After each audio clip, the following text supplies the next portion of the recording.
Alright, so this is a day following the vertical cut. There's a thin callus on the cut surface, and I did a horizontal cut so that it's easier to place into the bag where I'll be starting the experiment. So it doesn't really matter which is which, but I'll be separating the bags using one as an identifier. I'll be placing a brush with one of them. So there's a control, and it's not blamed on humidity or anything. I'll be placing a cap of maybe 5 milliliters of water into each bag. These are common freezer bags, or any type of bag would work. You just want to reduce the amount of air circulation so that the ethylene accumulates. So just going a bit deeper into what I think will happen. With stress, plants naturally produce ethylene and it accumulates, but since it's in an open environment, usually the ethylene dissipates and there isn't a huge effect. But when fruits ripen, like bananas or apples, they release ethylene in higher concentrations. And if you look online, some people use bananas or apples to ripen immature tomatoes. So you place it in a bag. They place it in a dark place, but it wouldn't really matter. And they place it with the banana or the apples so that it accelerates the maturity of the fruit. The maturity is more visual, since a vine ripened tomato would have more, metabolites like secondary alkaloids and stuff like that. And a vine ripened tomato would be better than the ethylene accelerated maturity. So I don't have bananas or apples, and I'm not going to buy it just for this experiment. However, what I do have is some calcium carbide. Yeah. In the States, I think they sell it as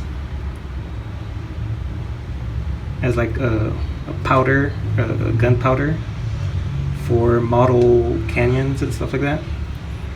Basically, it's a rock. I have it in powder form,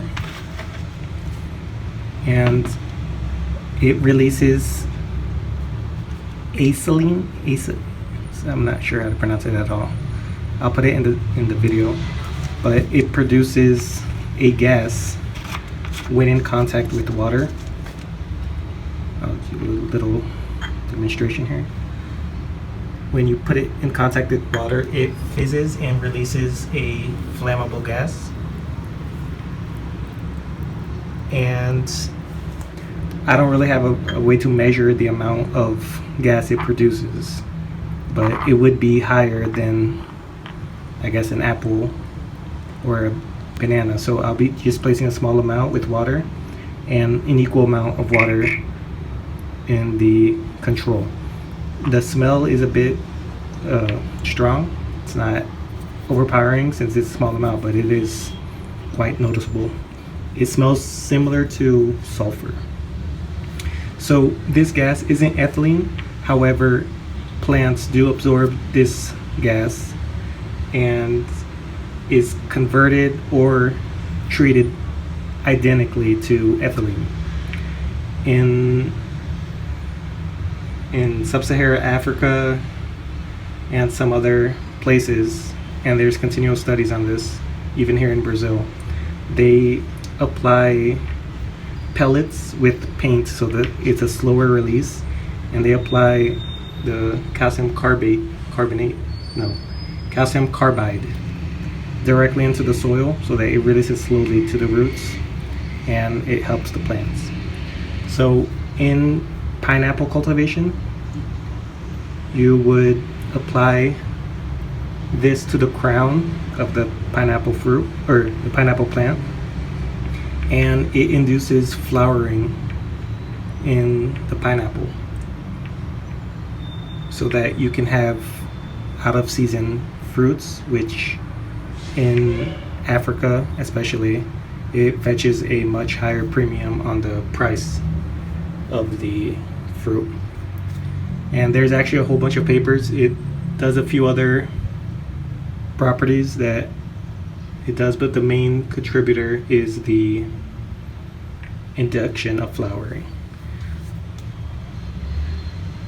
I have tried this on some of my cacti, and this doesn't work on cacti. At least I haven't noticed any effect. I'll try it again when I have more mature seedlings, but this is actually a no-go for me on efficacy with inducing flowering on cacti. So yeah, I'll be placing the two cuttings, a control and the experiment, into the bag. I'll be placing a small amount of water into both, and one of them will have the calcium carbide with water to release the Ethylene, which is essentially ethylene, since I don't have any apples or bananas readily available for this experiment. But again, this is the same principle, and I'll be putting this not in full sun, but it'll be a very bright location. It gets morning sun maybe for an hour or so, and then just draped sunlight the rest of the day. It'll be running for 1 week. Depending on how it looks, I may do it for 2 weeks. And I'll just set it up and show you guys the final result. And here's how I'll be leaving the experiment. Again, I won't be leaving this in full sun since it'll basically cook it, but it'll be in a very bright location. And again, the closed bag, it doesn't need to be 100% sealed. I just want it to increase the concentration of the ethylene in contact with the plant. So I just took a breath and filled the bag slightly. There may be small punctures from the spines, that doesn't matter. And I'll be leaving it like this for at minimum a week. Maybe every 2 days or 2 or 3 days I'll change the calcium carbide, and so that it produces more ethylene. I don't need it to be a super producer, since the fruits wouldn't release a massive concentration of it anyways. Again, you don't need to use calcium carbides. You can use apple slices, probably just banana peels. You can use an entire fruit.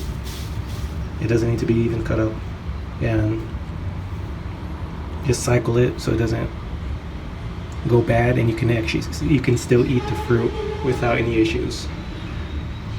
And we'll see if there's any measurable difference in the two cuttings.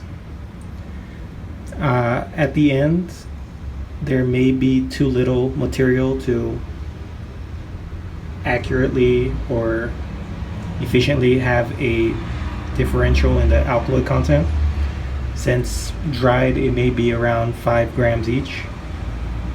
However, I think that it could be enough. If not, I'll have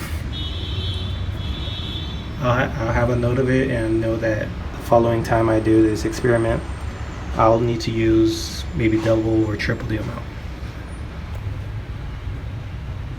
And here it is in its final location. So the principle behind this idea would be that the ethylene as a stress hormone would increase the secondary alkaloids and metabolites of the plant, and that's any plant. But with so in nature, you wouldn't obviously have exactly a bag full of ethylene to have this occur in nature. However, in nature, there would be two possible sources for an increase in ethylene to the plants. One source would be the actual fruit on the body over ripening and eventually falling off the plant. During the time it's ripening, it would release more and more ethylene in direct contact with the cactus. And a secondary source of ethylene would be forest fires or even rotting plants around it. Fire could be a source of ethylene, not direct contact, but the actual smoke contains ethylene and other potentially hazardous gases, but it would be a source of ethylene for the plant to use as an increased source of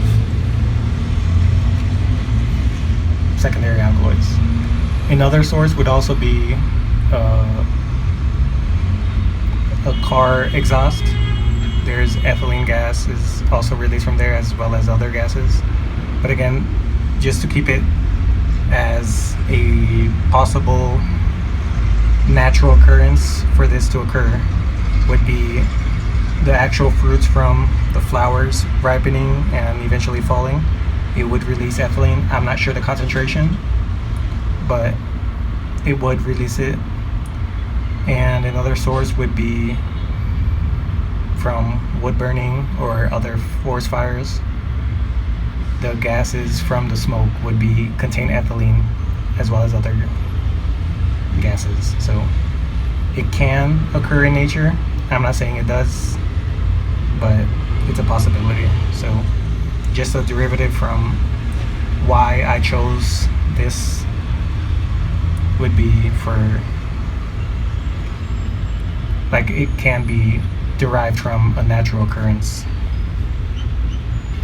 Yeah. So we'll see in a week.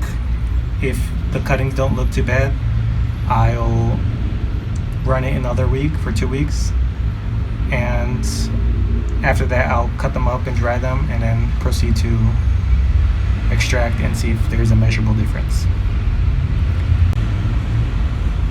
So I'm choosing to just run it for 1 week, possibly 2, since in most papers the induced stress from plants, in many cases, after just 2 days, it reaches the peak alkaloid levels and then eventually it drops. A super excessive amount of stress, it may increase alkaloids, but there is going to be a threshold where for its survival it would use the metabolite in another form. It could also just lead to the degradation of the alkaloids, and then it degrades to another product which can be used possibly.